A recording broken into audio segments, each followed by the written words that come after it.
നമ്മൾ ബീഫ് പള്ളിക്കറി ഉണ്ടാക്കാനുള്ള ഒരു ശ്രമമാണ്. ഇതിനകത്ത് ഇവിടെ ഉള്ളത് ഏലക്കായ, അതുപോലെ തന്നെ വറ്റൽമുളക്, ചെറിയൊരു കഷ്ണം ജാതിക്ക, നമ്മുടെ കടലപ്പരിപ്പ്, വലിയ ജീരകം അതായത് പെരുംജീരകം, മല്ലി, പച്ചമല്ലി, മല്ലിപ്പൊടി, കറുകാപ്പട്ട, ഒരു സ്റ്റാർ അനൈസ്. ഇത്രയും സാധനങ്ങളാണ് നമ്മൾ മസാലയ്ക്ക് വേണ്ടി പ്രിപ്പയർ ചെയ്യുന്നത്. അപ്പോൾ നമ്മളിതിനകത്ത് പച്ചമുളക് ചേർക്കുന്നത് കൊണ്ട് ഇനി കറിക്ക് കളർ കിട്ടണമെന്നുണ്ടെങ്കിൽ ഇത് വറുത്തതിന് ശേഷം വേണമെങ്കിൽ ഒരല്പം കാശ്മീരി മുളക് പൊടി ചേർക്കാം. പറഞ്ഞ കൂട്ടത്തിൽ ഒരു ഐറ്റം വിട്ടുപോയി. ഇതിനകത്ത് ഗ്രാമ്പ് കൂടിയുണ്ട്. പിന്നെ മസാല ഏതാണ്ട് ഡ്രൈ റോസ്റ്റ് ആയിക്കൊണ്ടിരിക്കുന്നു. അപ്പോൾ ഒരു 3/4 വേവായി കഴിഞ്ഞപ്പോൾ ഞാനിത് തീ വളരെ കുറച്ച് വെച്ചു. അതിലേക്ക് ഒരല്പം മുളക് പൊടിയും, ഇത് കാശ്മീരി മുളക് പൊടിയാണ്, നമ്മൾ എരിവിന് മുളക് ചേർത്തിട്ടുണ്ട്. കാശ്മീരി മുളക് പൊടിയും മഞ്ഞൾപ്പൊടിയും കൂടെ ചേർത്ത് ഇത് ഇളക്കിയെടുക്കുന്നുണ്ട്.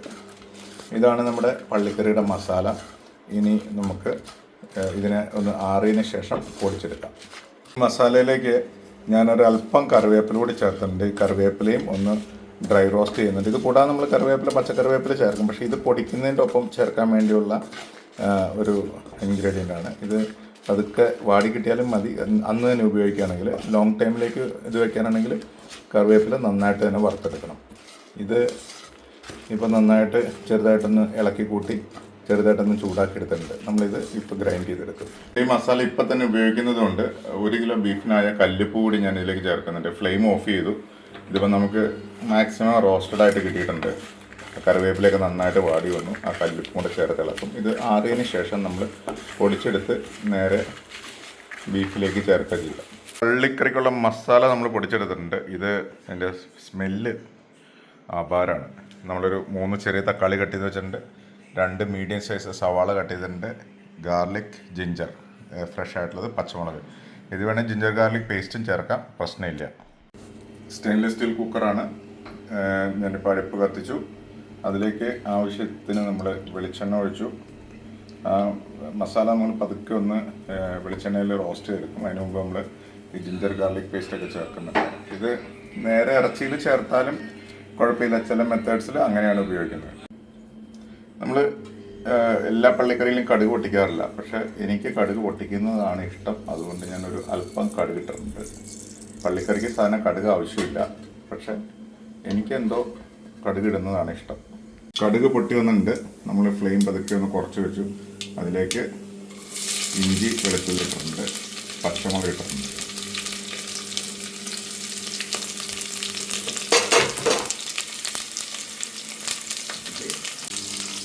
പയ്യെ ചെറുതനായിട്ടൊന്ന് വഴണ്ടു വന്നാൽ മതി.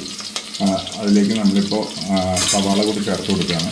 ശരിക്കും ഈ ജിഞ്ചറും ഇതൊക്കെ റോയായിട്ട് ചേർത്താലും കുഴപ്പമില്ല. പക്ഷേ ഇങ്ങനെ ചെയ്യുന്നതാണ് കുറച്ചുകൂടി രുചികരമായിട്ട് തോന്നിയിട്ടുള്ളത്. അപ്പോൾ ഈ സവാള ഫുള്ളായിട്ട് ആവണ്ട. നമ്മൾ ആദ്യം മസാലപ്പൊടി ഉണ്ടാക്കിയപ്പോൾ തന്നെ അതിൽ കുറച്ച് ഉപ്പ് ചേർത്തിട്ടുണ്ട്. അപ്പോൾ ഇതിലേക്ക് ഈ സവാള വാടാൻ വേണ്ടി മാത്രം ഒരല്പം കൂടി ഉപ്പ് നമ്മൾ ചേർത്ത് കൊടുക്കുന്നുണ്ട്.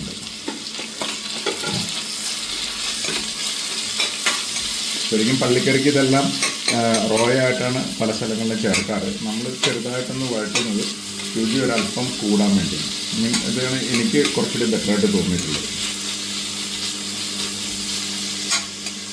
സവാള കളർ മാറേണ്ട ആവശ്യമൊന്നുമില്ല. ചെറുതായിട്ട് ചൂടായാൽ മതി. ഇങ്ങനെ ചൂടായി കഴിയുമ്പോഴേക്കും അതിൻ്റെ ഒരു കുക്ക് ചെയ്ത് കഴിയുമ്പോഴേക്കും അതിൻ്റെ ഒരു ടെക്സ്ചർ, അല്ലെങ്കിൽ സവാള കുറച്ച് നമുക്ക് അവിടെ സവാളയായിട്ട് തന്നെ കാണാൻ പറ്റും. അപ്പോൾ ഇതിലേക്ക് ഞാൻ ആദ്യം പറഞ്ഞാൽ 3 ചെറിയ തക്കാളി കട്ട് ചെയ്തിട്ടുണ്ട്. വലുതാണെങ്കിൽ 2 മതിയാവും. ഇതിൻ്റെ ഗ്രേവിക്കുള്ള സാധനങ്ങളെല്ലാം ആയി. നമ്മൾ ശരിക്കും നമ്മുടെ മസാല ആദ്യമേ തന്നെ നമ്മൾ റോസ്റ്റ് ചെയ്ത് വെച്ചേക്കുകയാണ്. അപ്പോൾ അതുകൊണ്ട് മസാല കാര്യമായിട്ട് റോസ്റ്റ് ആവേണ്ട ആവശ്യമില്ല. നമ്മൾ ആ മസാല നേരിട്ട് ഇതിലേക്ക് ചേർത്ത് കൊടുക്കും. ഇത് 1 കിലോയുടെ കണക്കിനാണ് ഞാൻ ആദ്യം മസാല കാണിച്ചത്. ഇതിപ്പോൾ ഫ്രഷ് ആയിട്ട് തന്നെ ഉണ്ടാക്കിയ മസാല ആയതുകൊണ്ട് അതിന് ഭയങ്കര ഒരു ഫ്ലേവറായിരിക്കും. ഇത് നമ്മൾ ഞാൻ ആദ്യം പറഞ്ഞല്ലോ, കറിവേപ്പില അതുപോലെ സാധനങ്ങളൊക്കെ നന്നായിട്ട് ഡ്രൈ റോസ്റ്റ് ചെയ്താൽ മാത്രമേ ഇത് പിന്നീടത്തേക്ക് സൂക്ഷിച്ച് വയ്ക്കാൻ പറ്റുള്ളൂ. നിങ്ങളിതിൻ്റെ കളർ കണ്ടാൽ മനസ്സിലാവും. ഒരു വളരെ ഒരു ഗ്രേറ്റ് ടെക്സ്ചറും നല്ലൊരു കളറും കിട്ടിയിട്ടുണ്ട്. നമ്മളിതിലേക്ക് ഒരു അല്പം മാത്രം കുരുമുളക് കൂടി ചേർത്ത് കൊടുക്കുന്നുണ്ട്. കുരുമുളക് വേണമെങ്കിൽ നമ്മൾ മസാല ഉണ്ടാക്കുന്നതിൻ്റെ ഒപ്പം തന്നെ നമുക്ക് ചേർക്കാം. അല്ലെങ്കിൽ ഇതുപോലെ പൊടി, ഇപ്പം എൻ്റെ അടുത്ത് കുരുമുളക് പൊടി റെഡ്ലി അവൈലബിൾ ആയതുകൊണ്ട് ഞാൻ അതിലേക്ക് അല്പം കുരുമുളക് പൊടി ചേർത്ത് കൊടുക്കുന്നുണ്ട്. ഈ കുരുമുളക് ഇങ്ങനെ ഇടുമ്പോൾ ഈ dark colour, maximum dark colour, കുരുമുളക് ഏത് സാധനത്തിലിട്ട് പ്രിപ്പയർ ചെയ്താലും കുരുമുളക് ചേർത്ത് കഴിഞ്ഞാൽ കറിക്ക് തന്നെ ഒരു ഡാർക്ക് കളർ ഉണ്ടാവും. അപ്പം മസാലയുടെ ഒരു ഭംഗി നിങ്ങൾ കണ്ടോ. മസാല വളരെ നല്ലൊരു രീതിയിൽ മസാല വന്നിട്ടുണ്ട്. ഇനി ഇതിനകത്ത് ബീഫും ഒരല്പം വെള്ളവും കൂടി നമ്മൾ ചേർക്കും. കാരണം നമ്മളിതിനകത്ത് പരിപ്പ്, കടലപ്പരിപ്പ് ചേർക്കുന്നതുകൊണ്ട് തന്നെ ഗ്രേവി അല്പം തിക്കായിരിക്കും. അതുകൊണ്ട് തന്നെ അല്പം നമ്മൾ വെള്ളവും ബീഫിനൊപ്പം ചേർക്കും.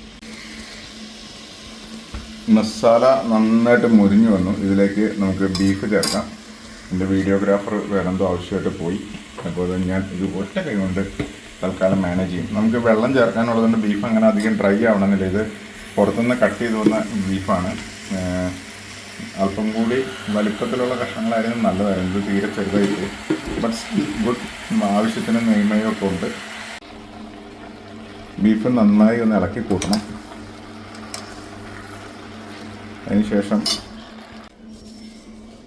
ബീഫ് നന്നായി ഇളക്കി കൂട്ടിയതിന് ശേഷം നമ്മളതിലേക്ക് കറിവേപ്പില, നല്ല ഫ്രഷ് ആയിട്ടുള്ള കറിവേപ്പില കുറച്ചിട്ട് കൊടുക്കുന്നുണ്ട്. ആദ്യം നമ്മൾ മസാലയുടെ ഒപ്പം കറിവേപ്പില ചേർത്തു, വീണ്ടും അല്പം കറിവേപ്പില കൂടി ചേർത്തിട്ടുണ്ട്. ഇതിന് നന്നായി ഇളക്കിയതിന് ശേഷം അടച്ച് വെച്ച് ഒരു 6 വിസിൽ വരെ വേവിക്കാം.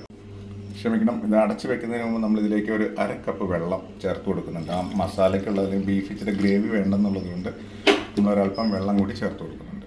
ചെയ്തു 6 വിസിൽ വരെ വെയിറ്റ് ചെയ്യാം. 20 to 25 മിനിറ്റ്സ് നമ്മുടെ ബീഫ് പള്ളിക്കറി അതിൻ്റെ സ്റ്റീമെല്ലാം പോയി നല്ല സെറ്റായിട്ടുണ്ടാവും. തുറന്ന് നോക്കാം.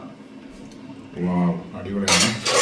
ഇവിടെ ബീഫ് പള്ളിക്കറി വെള്ളമൊക്കെ പറ്റി നല്ല വെന്ത് നല്ല സ്റ്റൈലായിട്ട്. ഇനി ഇതൊന്നും ചെയ്യേണ്ട ആവശ്യമില്ല. എൻ്റെ മസാലയുടെ ഫ്ലേവർ മാത്രം മതി ചെയ്യുന്നത്. കിടലും സാധനമായിരിക്കും.